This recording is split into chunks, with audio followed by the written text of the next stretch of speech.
Ами ако има начин фирмите да изчистят дълговете си и да търгуват без изобщо да използват пари в брой, може да звучи като научна фантастика, но една иновативна система превръща точно тази идея в реалност. Нека видим как точно става това.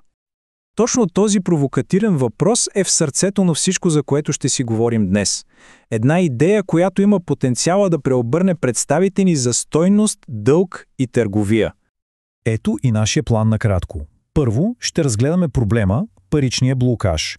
После ще видим как се отключва стойност без кеш, ще го илюстрираме с един много прост пример с мляко, ще разберем как технологията създава автоматични дългови кръгове и накрая ще погледнем към голямата картина – една глобална бартерна икономика. Добре, да започнем от начало. Всичко тръгва от един много познат и, за съжаление, много сериозен проблем – паричния блокаж. Това е една невидима сила, която може да парализира цели индустрии, дори когато има и търсене и предлагане. Това е класическата ситуация. Представете си я, производителят чака пари от търговеца за да плати на своите доставчици, търговецът пък чака пари от клиентите си и когато кешът е блокиран само на едно място по веригата, всичко спира. Колелата на икономиката просто зациклят. И тук не говорим за някакви дребни суми, нали? Ето един съвсем реален пример. Един единствен дистрибютор чака да му бъдат изплатени 9 милиона евро. Само си представете какъв ефект на доминото предизвиква тази сума надолу по веригата. Но какво ако всъщност се борим с грешния проблем? Може би ключът не е в това да се търсят още и още пари в брой, а в това да променим изцяло представата си за дълга. Решението се нарича клиринг. Звучи малко технически, но идеята е проста. Вместо всеки да преследва другия за пари, една централна система анализира кой на кого какво дължи и изчиства насрещните задължения.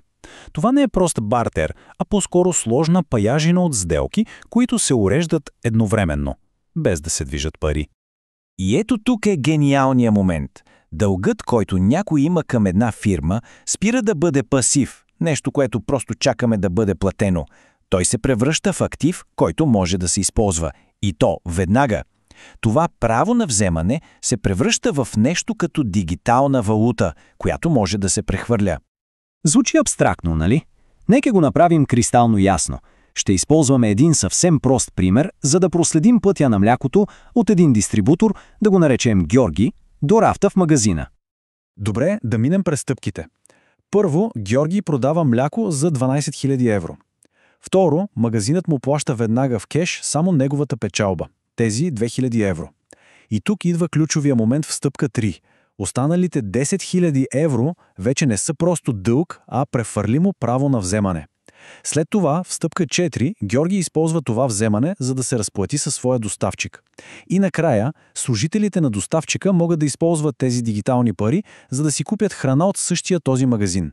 Кръгът се затваря. А сега вижте каква е разликата за самия магазин. Това е наистина важно. Преди той е трябвало да намери от някъде 12 000 евро в брой. А сега му трябват само 2000. Останалото го изплаща с това, което има в изобилие – стоката на рафтовете. Точно така.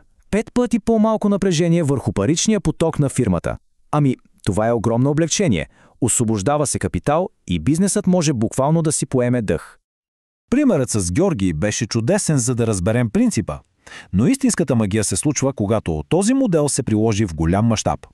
Представете си не 3, а 1000 участници, свързани в една дигитална платформа. За да работи всичко това, системата е доста умна. Тя се фокусира върху така наречената нетна стойност. Това са реалните разходи за материали, труд и транспорт, които са вложени в един продукт. Точно тази стойност се изчиства дигитално. Печалбите от друга страна могат да се уредят и в брой. Така ядрото на икономиката се движи гладко, без да чака кеш. И вижте само какъв е ефекта на доминото. Едно единствено вземане, което е започнало от дистрибутора, може да се прехвърли към производителя, оттам към транспортната фирма, после към доставчика на гориво и накрая да се върне като покупателна способност в магазина. Една дигитална транзакция може да погаси множество дългове по цялата верига. И тук, разбира се намесва технологията. Мощен софтуер върши цялата работа. Той автоматично сканира мрежата, намира тези перфектни кръгове от задължения и предлага на всички участници едновременно да си занулят сметките. Добре, разбрахме механиката в детайли. Сега нека направим една крачка назад и да погледнем голямата картина.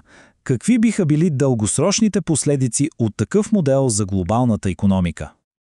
Ползите са няколко и са наистина ключови. Първо, системата е устойчива на кризи. Когато банките спрат кредитирането, търговията може да продължи. Второ, води до по-ниски разходи, защото намалява нуждата от скъпи бизнес кредити. И трето, дава глобален обхват, защото свързва фирми от цял свят. Този цитат от източника ни перфектно улавя крайната цел.